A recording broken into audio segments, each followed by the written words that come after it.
हिलना मत को स्पोकन इंग्लिश में कहा जाता है डोंट मूव।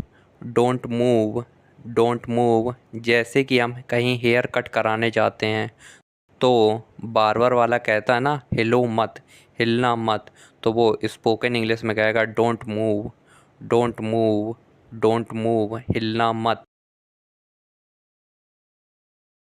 पीछे मुड़ो को स्पोकन इंग्लिश में कहा जाता है टर्न अराउंड। Turn around. जब भी हम किसी से कहते हैं ना पीछे मुड़ने के लिए, तो आज से आप स्पोकन इंग्लिश में कहना turn around, turn around, turn around, पीछे मुड़ो। मेरा विश्वास करो कि स्पोकन इंग्लिश होगी believe me, believe me, believe me. Me का मतलब मेरे से हो गया और बिलीव का मतलब विश्वास करने से है। जब भी आपसे कोई कहे मेरा विश्वास करो, तो आज से वो स्पोकन इंग्लिश में कहेगा believe me, believe me, believe मी, मेरा विश्वास करो। शांत रहो को स्पोकन इंग्लिश में कहा जाएगा stay calm, stay calm, stay calm. शांत रहो। जब भी हम किसी से कहते हैं ना शांत रहने के लिए, तो आज से आप स्पोकन इंग्लिश में कहना stay calm, stay calm. Stay का मतलब होता है रहने से और काम का मतलब होता है शांत से। Stay calm, stay calm. या फिर आप कह सकते हैं calm down, calm down, calm down. शांत रहो, काम डाउन। नज़र ना लगे कि स्पोकन इंग्लिश होगी touch wood, touch wood, touch wood, touch wood. नज़र ना लगे।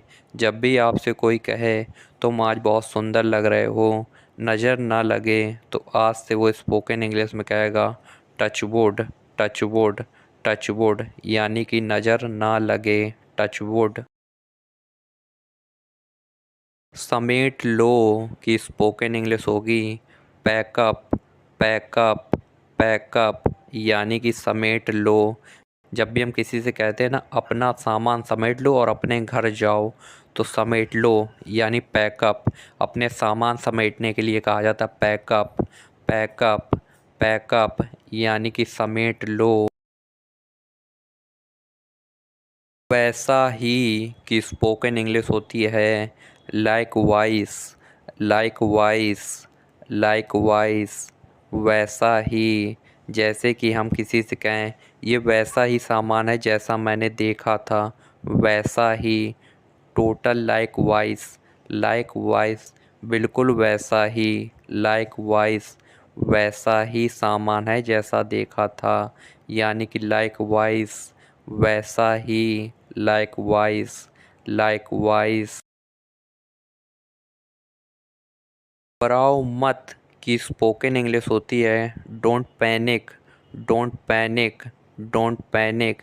जैसे कि किसी की तबीयत ख़राब हो रही हो बहुत ज़्यादा और आप उससे कहें बेटा घबराओ मत, तो आज से आप स्पोकन इंग्लिश में कहना don't panic, don't panic, don't panic, घबराओ मत, डोंट पैनिक, डोंट पैनिक। इसे लपेटो की स्पोकन इंग्लिश होगी wrap it, wrap it, wrap it. इसे लपेटो। जब भी हम किसी से कहेंगे ना इस सामान को लपेटो, तो आज से आप लपेटने के लिए कहना रैप एट, रैप एट, यानी कि इस सामान को एक जगह इकट्ठा करके लपेट दो एक साथ एक पैकेट में, तो कहेंगे रैप एट, रैप एट। इसे लपेटो। इसे खोलो की स्पोकन इंग्लिश होगी अनपैकेट, अनपैकेट, अनपैकेट। जैसे कि कोई पैकेट में खाने का सामान है और बंद है, हम लोग कहते हैं ना इसे खोलो, इस सामान को खोलने के लिए या पैकेट को फाड़ने के लिए इसे खोलो, तो आज से आप स्पोकन इंग्लिश में कहना अनपैकेट, अनपैकेट, अनपैकेट, अनपैकेट। इसे खोलो, अनपैक इट।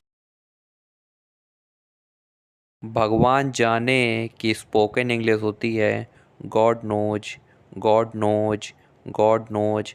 जब भी हमारी किसी से लड़ाई हो जाती है या कोई बात ऐसी हो जाती है तो हम कहते हैं ना भगवान जाने, तुम ना जानो भगवान जाने। तो आज से आप स्पोकन इंग्लिश में कहना God knows, God knows, God knows, भगवान जाने, गॉड नोज।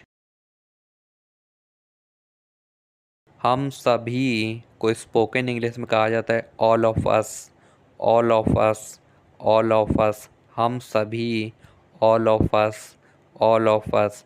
जब भी कोई आपसे कहता है हम सभी इनवाइटेड हैं इस पार्टी में, तो कहा जाएगा ऑल ऑफ अस। हम सभी इनवाइटेड हैं इस पार्टी में, all of us, all of us, all of us, हम सभी।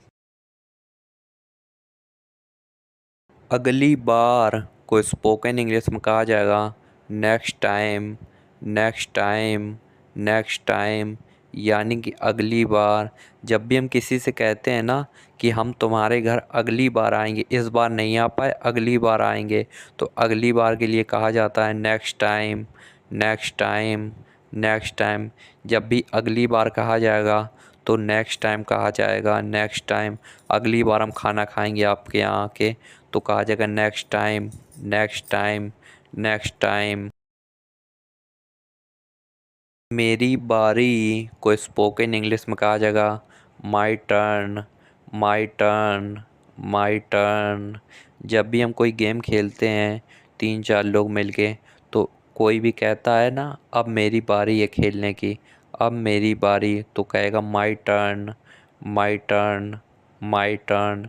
अब मेरी बारी है, माई टर्न, माई टर्न। मेरी बारी के लिए कहा जाता है my turn, my turn, my turn, मेरी बारी। तुम दोनों का स्पोकन इंग्लिश होगा both of you, both of you, both of you. ये कपल के लिए कहा जाता है, हस्बैंड और वाइफ के लिए। तुम दोनों शादी में इनवाइटेड हो, यानी कि तुम दोनों को शादी में आना है। बोथ ऑफ यू, तुम दोनों के लिए, बोथ ऑफ यू। जो लोग एक दूसरे से ज़्यादा करीब होते हैं, जैसे पति पत्नी, भाई बहन, माता पिता, तो ऐसे लोगों के लिए कहा जाता है बोथ ऑफ यू, तुम दोनों। तुम दोनों को शादी में आना है, तुम दोनों, यानी both of you, both of you, both of you. तुम दोनों के लिए कहा जाएगा both of you, both of you. जाने दो को स्पोकन इंग्लिश में कहा जाता है let go, let go, let go. जब भी हम किसी से कहते हैं ना इसे जाने दो, इससे कोई मतलब ना रखो, इसे जाने दो, लेट गो, जाने दो, लेट गो, लेट गो। जब भी हम किसी से के लिए कहते हैं जाने दो, तो इसका मतलब हमारी उससे कोई बातचीत बेकार सी चल रही है, तो जाने दो, लेट गो, लेट गो।